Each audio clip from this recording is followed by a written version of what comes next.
In today's episode, we are going to discuss about the complement system and its role in health and disease. As usual, we'll start with a few questions. So I'll request all of you to try these questions and we'll get back to the same questions at the end of the session. Here comes your first question. Of the following complement components, which one is the most important opsonin?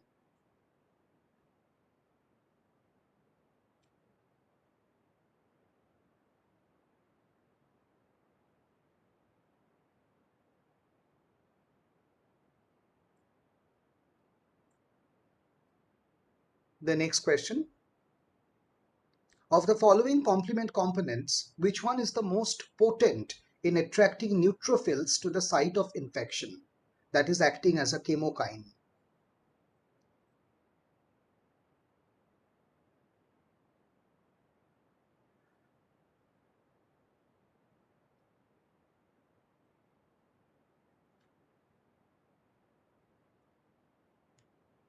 The next one. Hemoglobinuria is associated with the deficiency of which protein?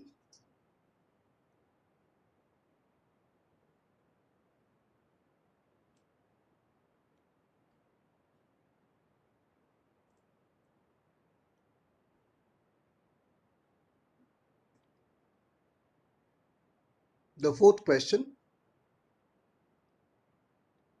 Angioedema is associated with which?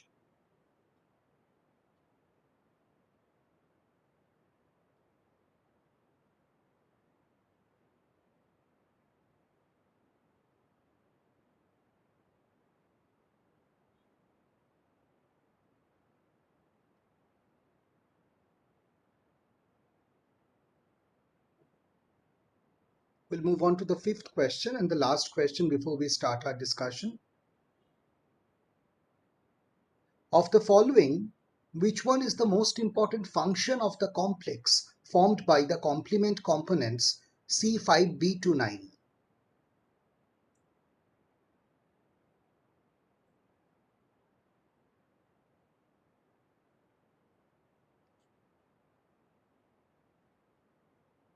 Okay, so let us start our discussion on complement system. Complement system is one wing of the innate immunity. It is an innate component of the humoral immunity that we have in our body. And it is a system of some non-specific serum and cell-bound proteins. The main way complement works is by inserting transmembrane pores. So it forms cylinders and inserts the cylinders into the cell. Now, because cytoplasm is more concentrated than the body fluid, so more fluid goes into the cell and ultimately it ruptures. That is why complement mediated damage can only occur on cellular parasites or tumor cells. It cannot occur on acellular objects. It was probably called complement because it complements the action of antibody on a pathogen. So what are the various wings of the complement system? The complement system has been divided into three pathways based on how it is activated.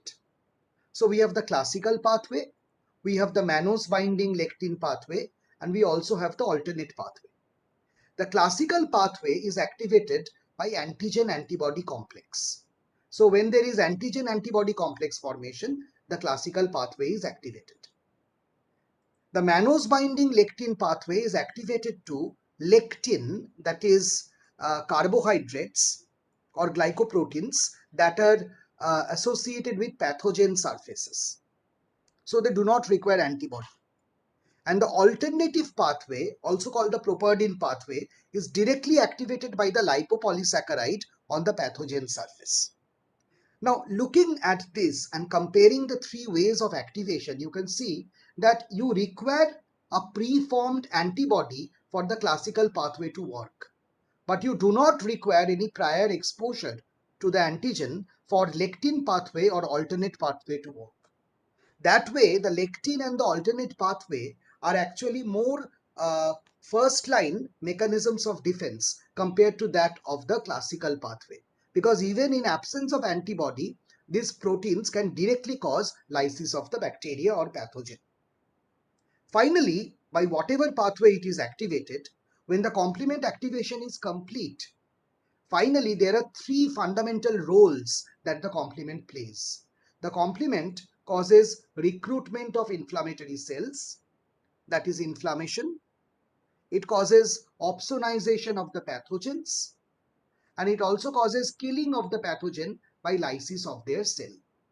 So recruitment of the pathogen of the inflammatory cell is caused by release of inflammatory mediators. So of the important functions of the complement system, one important function is production of inflammatory mediators. The second important function is opsonization, that is making phagocytosis easy. And the final function is formation of a transmembrane pore that will cause osmotic lysis of the pathogen. These three are the fundamental functions of the complement system. The complement proteins are named in particular ways. For example, the complement protein usually are named starting with C, C for complement, like C1, C2, C3, etc. The proteins of the alternate pathway are sometimes called factors or sometimes known as B, P, D. So they are identified by letters. When two components are written side by side, like C3B, BB, it means that the two proteins are actually present side by side on the membrane, and together they have formed a hybrid protein. Also, if you put a bar over the name of the protein, it indicates that it is an activated complex. All complement proteins are proenzymes, and therefore they can lyse another enzyme. When they cleave a complement protein, the fragments are named into A and B fragments. Usually A fragment is smaller and it diffuses away, and B fragment is usually larger and it is bound to the cell membrane. These are the usual protocols that we follow while naming the complement proteins.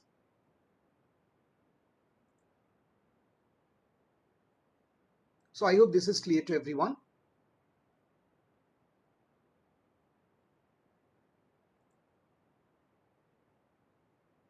Now let us first start talking about the classical pathway. We have seen that classical pathway is activated by antigen-antibody complex. Immunoglobulins like IgM or IgG can activate the classical pathway. IgM can directly activate the classical pathway in presence with antigen, whereas IgG requires two molecules of IgG to activate the complement activation.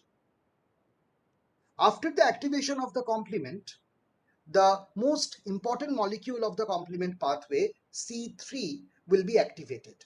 And this is followed by a chain of reaction, which is common for all pathways, whether it is classical pathway or it is lectin pathway or it is alternate pathway. And therefore, it is known as the final common pathway. This leads to the formation of transmembrane pores, also known as membrane attack complex. So if we look at how the classical pathway is activated. Classical pathway is activated by a protein known as C1. And the C1 protein looks like this. It looks like a bouquet of flowers.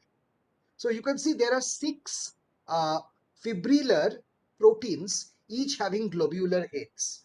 And this is associated with two other types of protein called C1R and C1S. This elongated C1q along with R and S together forms a complex, and that complex is known as the C1. So the C1 is nothing but a complex of different proteins, and these proteins are named as P, Q and R, and they look like a bouquet of flowers with six heads, six globular domains. So how does C1 activation occur? So when the immunoglobulin G molecules bind the antigen, there is a structural change in the Fc terminal, making it suitable for binding the C1q.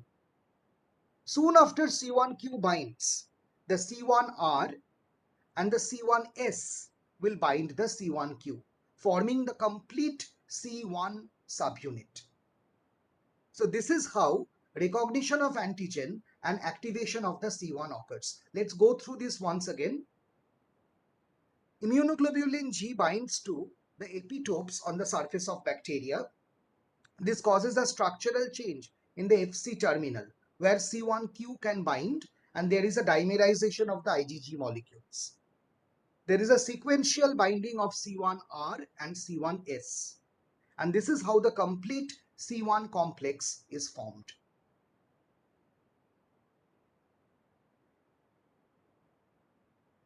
So after the complete C1 complex is formed, this is how it will look like. And this has the ability to now activate the classical pathway of the complement system by sequence of proteolysis. So how does the proteolysis occur? The C1 complex has formed. Now another protein called C4 comes. The small fragment diffuses away, and this fragment is called C4a. And the large fragment remains on the membrane, which is called C4b. This now cleaves the protein C2. The small fragment remains and the big fragment goes away. There is a difference in nomenclature of this protein. Because it is bound, some authors call it 2b, and because it is small, some authors call it 2a. So we can follow the conventional nomenclature and we can call the bound fragment 2b. So in that case, the name of the protein will be 4a, 4b, 2b. And if we name it A because it's smaller, then it will be named as 4b, 2a. Both nomenclatures are deemed correct. Now, once this complex of C4b2a or 4b2b has formed, this itself now acts as an enzyme, and it keeps on breaking the most important complement protein, the C3. So how does that happen? Once C4 has been broken down to C4b, the C4a fragment diffuses out. The C4b now binds with C2, and then the 2 also breaks into 2a and 2b. I am following the 2b nomenclature. And both these proteolyses are activated by C1. So this is how C1 ultimately forms this protein C4b2b. And this final protein C4b2b, this protein happens to activate the subsequent steps of complement activation. In the mannose binding lectin pathway or mannan binding lectin pathway, there is no need for antibody.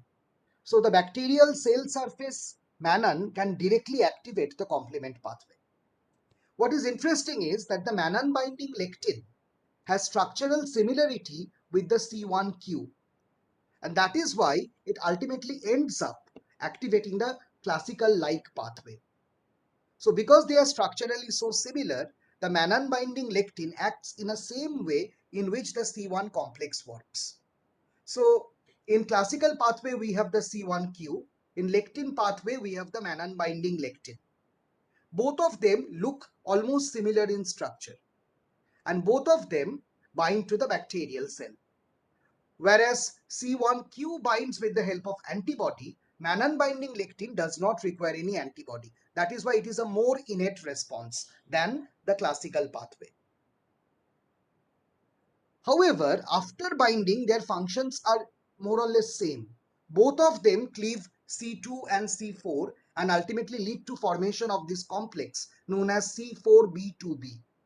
And this complex is nothing but an enzyme which can now digest C3. And therefore it is known as the C3 convertase, which converts C3 into C3a and 3b, leading to the subsequent steps of complement activation.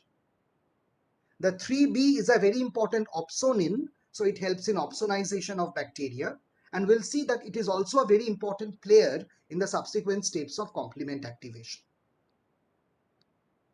So in one way we can say classical and lectin pathway are almost similar, excepting that classical pathway requires antibody for activation, lectin pathway does not require antibody for activation. Now, how is the alternate pathway activated? This is something very interesting. The alternate pathway is activated by spontaneous hydrolysis. On the surface of the bacteria, there are lipopolysaccharide. The protein C3 has high affinity to this lipopolysaccharide and gets hydrated with water. In presence of water and a supporting factor called factor B, the C3 spontaneously breaks from C3 into C3b. So this breakdown of C3 to C3b is a spontaneous process. But once the process happens and the C3 convertase of the alternate pathway 3B has been formed, then it becomes an amplification system. It can go back again and again, breaking down more C3, and an amplification loop starts to operate. So if I note this down in this manner, you see that by the classical as well as the lectin pathway, there has been formation of the C3 convertase which converts C3 into C3b. By the alternate pathway also, there is formation of C3 convertase that converts C3 into C3b. What is interesting is that the same C3b can get back here and form a vicious cycle. So more and more C3b will be generated. And this is how an amplification loop can start. Finally, this C3b will bind with the C3 convertase and turn that into a C5 convertase, which will now break down C5 and initiate the subsequent reactions.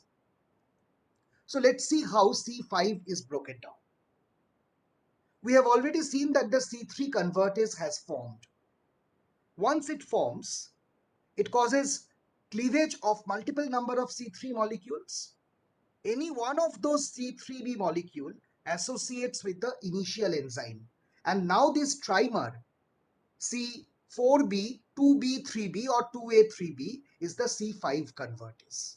So it's an old enzyme. It gathers one extra C3b subunit and now becomes the C5 convertase.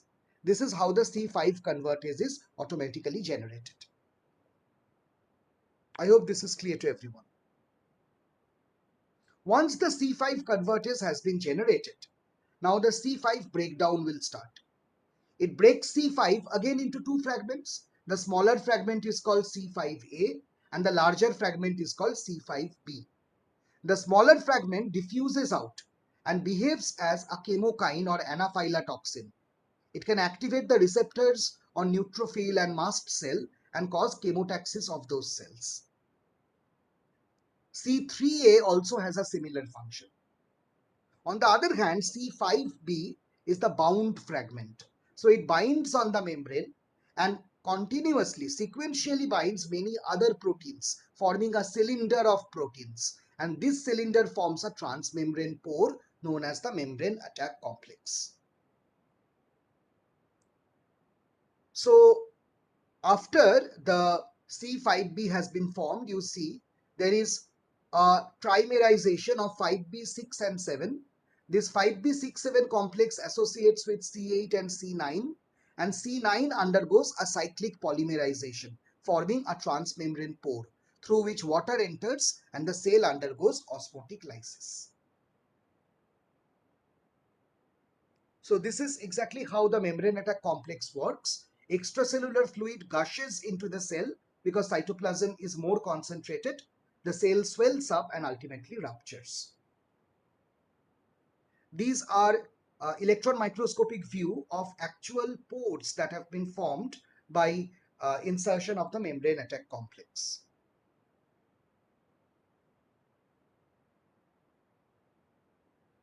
So how is the membrane attack complex formed? I told you that the C5 associates with the membrane. There is sequential addition of C6 and C7. Then there is addition of C8. And with this, the C9 starts to polymerize. As the C9 polymerizes, it forms a transmembrane pore through which various electrolytes and water will enter the cell, causing osmotic lysis. Let us see this once more. So the C5b associates with the membrane and attaches to C6 and C7.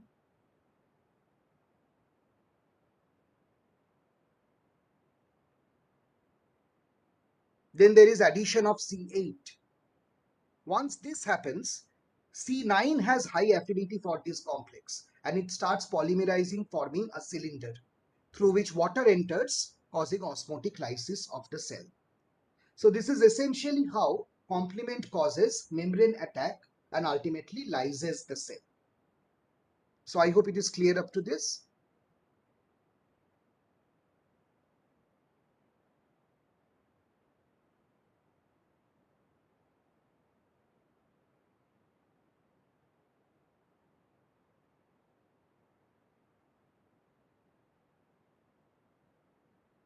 Okay. So if I summarize the complement cascade, there are three ways that the cascade can be activated.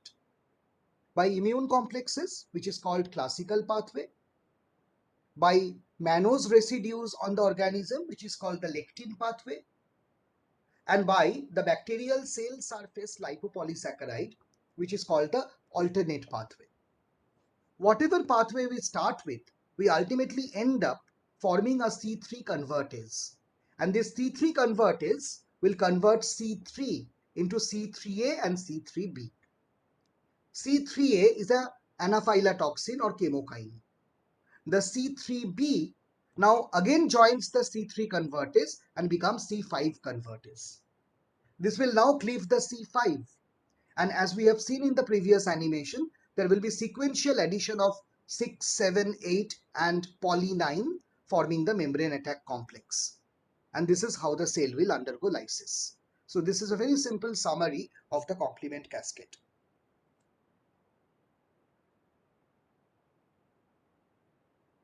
The complement system is regulated by a number of proteins like the C1 inhibitor, factor I, factor H, properdin, protein S, and also known as the vitronectin, and decay acceleration factor.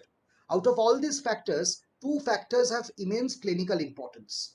One of them is the C1 inhibitor, and deficiency of this protein causes hereditary angioneurotic edema.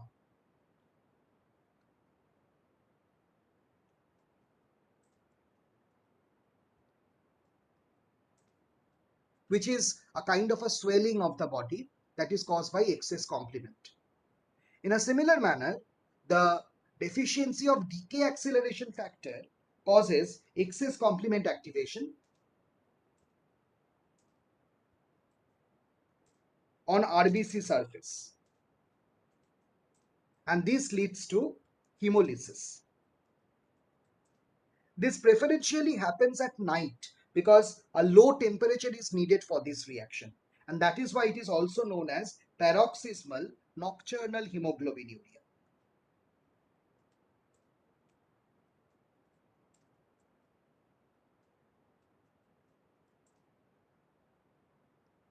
So these are two diseases that are associated with specific deficiencies of factors related to the complement system. Deficiency of the membrane attack complex can increase the chance of septicemia by Neisseria meningitidis or Neisseria gonorrhoeae.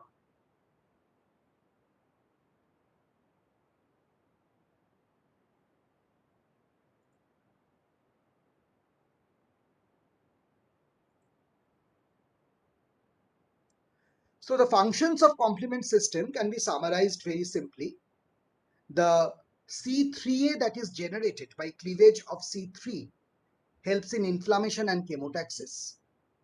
The C3B that is generated helps in opsonization, and the final membrane attack complex helps in lysis of bacteria or tumor cell. Additionally, because of the role in inflammation, it also plays role in hypersensitivity and endotoxic shock. So these are the functions of the complement system. It was a very brief episode today, but I think this will be essential to understand the hypersensitivity reactions and many other immune dysregulations that we are going to discuss in subsequent episodes. So let us conclude by solving the questions. This is your first question. So what will be the answer?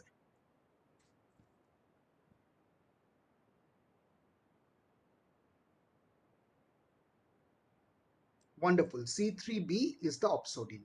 So basically we have three important opsonine. The C3b, the mannose binding lectin, and IgG. These are the three most important opsonines in our body. Next question. What will be the answer?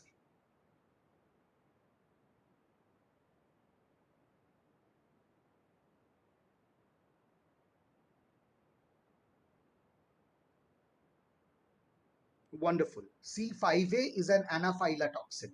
C3a and C5a are chemotaxin in nature. Next question. Hemoglobinuria is associated with.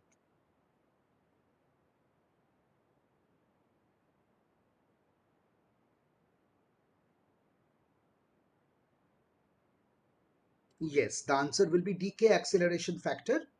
Decay acceleration factor deficiency causes paroxysmal nocturnal hemoglobinuria. Angioedema is associated with.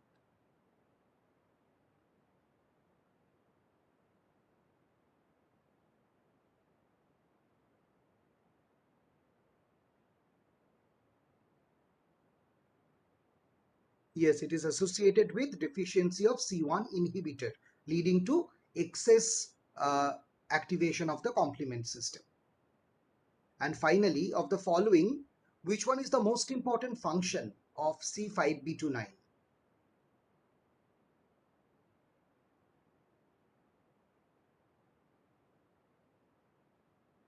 Yes, the right answer is C, to perforate bacterial cell membrane, because they all help in perforation of the bacterial cell membrane by membrane attack complex.